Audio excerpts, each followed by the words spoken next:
देशी दारूची विनापरवाना विक्री करण्यासाठी मोपेडवर बेकायदेशीरपणे दारूचे बॉक्स घेऊन जाणाऱ्या एकाला एमआयडीसी परिसरात हॉटेल सुविधा चौक येथे पोलिसांनी पकडले। त्याच्याकडून 90 मिलीलिटरच्या 400 देशी दारूच्या बाटल्या जप्त करण्यात आल्या। महेश सुरेश देवगिरे वय 28 राहणार चेतना कॉलनी एमआयडीसी असे आरोपीचे नाव आहे।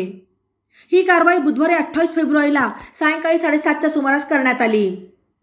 एमआयडीसी पोलीस ठाण्याचे सहाय्यक पोलीस निरीक्षक माणिक चौधरी यांना एक इसम देशी दारूची विनापरवाना विक्री करण्यासाठी मोपेडवर बेकायदेशीरपणे दारूचे बॉक्स घेऊन जात असल्याची माहिती मिळाली। त्या आधारे त्यांनी तातडीने पोलीस पथक कारवाईसाठी पाठवले। या पथकाने एमआयडीसी परिसरात हॉटेल सुविधा चौक येथे महेश देवगिरे यास पकडले। त्याच्याकडे 4 बॉक्समध्ये बॉबी आणि संत्रा कंपनीच्या देशी दारूच्या 90 मिलीच्या 400 बाटल्या आढळून आल्या।